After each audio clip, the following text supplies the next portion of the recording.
निराले होते हैं भाई भक्त भी। एक महात्मा के बारे में मैंने सुना, कोई आयोजन कर रहे थे यज्ञ का। उस जमाने में एक आदमी आया, बोला महाराज काहे को सबसे 5-5, 10-10 रुपया मांगते हो? मैं अकेला ही 25,000 लगा के आपका यज्ञ करा देता हूं। स्वामी जी ने कहा कि नहीं, तुम्हारे अकेले की जरूरत नहीं, सबके भाग से यज्ञ होगा। उसको लगा कम है, बोले 50,000 दूं। स्वामी जी बोले नहीं लेना। बोला लाख। बहुत पुराने जमाने की बात है, जब 1 रुपए की भी बहुत कीमत होती थी। अंत में उसने कहा 1.25 लाख। महात्मा बोले नहीं।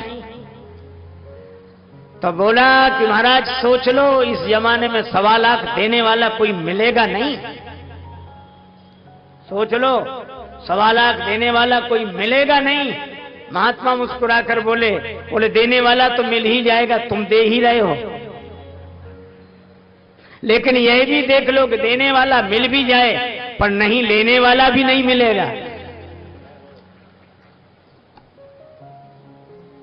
उसको निराश लौटना पड़ा। उसके सामने ही एक महिला घास बेचकर लौटी। उसकी धोती के छोर में चवन्नी बंधी थी। वो आई, यज्ञ कौन कर रहे हैं महाराज? यज्ञ। उसने चवन्नी ये यज्ञ में देना चाहती। महात्मा ने खुद उठकर हाथ बढ़ाकर उसकी चवन्नी ली और कहा मेरा यज्ञ इस दान से पूरा होगा।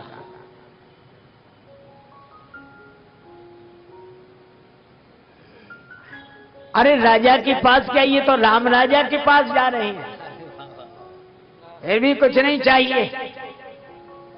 मुख भरा है राम जी के गुण गायन से, चरण भरे हैं रामोन्मुख गति से। और गई आरती उतारती है। आरती उतारी जाती है दीपक से, और दीपक है ज्ञान का रूप। मानो ज्ञान की ज्योति ईश्वर का साक्षात्कार करके धन्य हो। न्योछावरी करही धन। आज भी हमारे यहाँ परंपरा है, भगवान की आरती होती है न्योछावर में पैसे ही। क्यों भाई देते ना पैसा? क्यों? इसलिए कि पैसा मिलता है भाग्य से।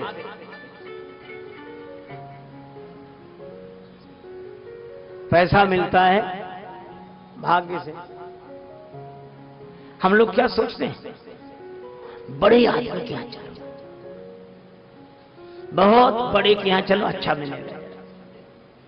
क्या है रीमा गई में कुछ नहीं रहा, इनको हटा, बड़े आदमी। बात ठीक है, चलते हैं। और जब वहां किसी कर्म के नहीं खाए के बड़े आदमी से, तो अरे भाई न किसी का गुण है न किसी का दोष है। एक आदमी अपने घर में था प्यासा, उसने अपना लोटा लिया, सोचा कुआं, अरे गांव का छोटा, तालाब के पास, अरे तालाब भी छोटा, नदी के पास, नदी भी छोटी, समुद्र के पास। जब वो कुआं, तालाब, नदी सबको छोड़कर समुद्र के पास गया कि बहुत मिलेगा, समुद्र के पास पानी की कमी नहीं है। अरे उसके पास तो कमी नहीं, पर तुम्हारा लोटा तो नहीं है। क्यों भाई?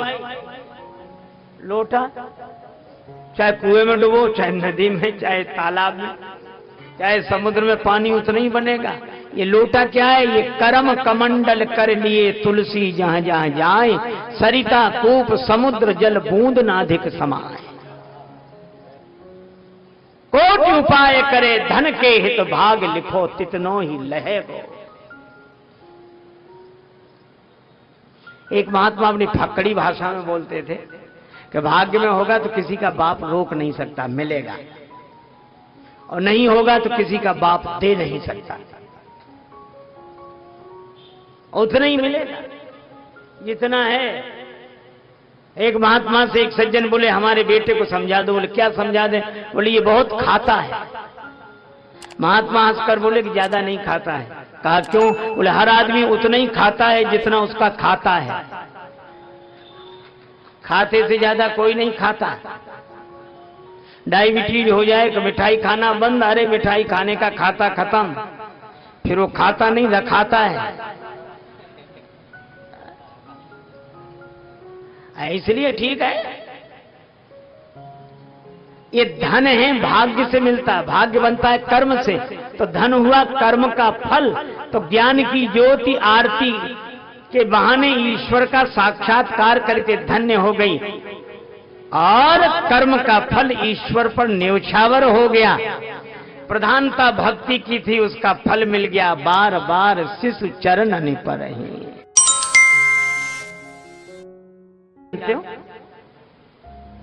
अरे महाराज बहुत बड़ा साम्राज्य जिसका वर्णन नहीं किया जा सकता। महात्मा बोले पता है, मान लो इस रेगिस्तान की रेत में अकेले तुम भटक रहे हो, तुम्हें प्यास लगी हो, तुम्हारे पास पानी पीने का कोई साधन ना हो, कहीं कोई आधार न दिखाई दे रहा हो, तब तक मैं निकलूं, मेरे पास एक लोटा पानी हो। वह पानी मांगने के लिए तुम कितना दे सकते हो? बोले करोड़ों रुपया देंगे। फकीर ने कहा फिर भी ना दें तो? बोले मेरे प्राण जा रहे हैं, आधा राज्य दे दूंगा। बोले उसके बाद भी मैं ना दूं तो? अरे बोले मैं पूरा राज्य दे दूंगा, पर मुझे एक लोटा पानी पीने को मिल जाए। महात्मा बोले तुम तो दे दोगे ये पूरा राज्य, मैं ना दूं एक लोटा पानी तो? फकीर ने कहा कि देख लिया, जिस राज्य की तुम इतनी तारीफ कर रहे थे, उस तुम्हारे राज्य की कीमत है एक लोटा पानी।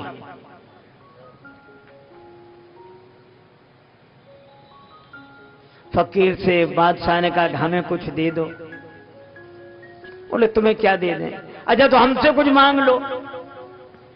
फकीर ने कहा कुछ नहीं चाहिए, तुम सामने बीच में जो खड़े हो तो सूरज की रोशनी और धूप मिलनी बंद हो गई है, तुम एक तरफ हट जाओ ताकि ऊपर वाले से सीधा हमारा संबंध हो जाए। तुम्हारे बीच में आने से ऊपर वाले की रोशनी मिलनी बंद हो गई, तुम एक तरफ हट जाओ, उसके हमारे बीच में तुम काहे को? हम उसी के कारण शहंशाह हैं।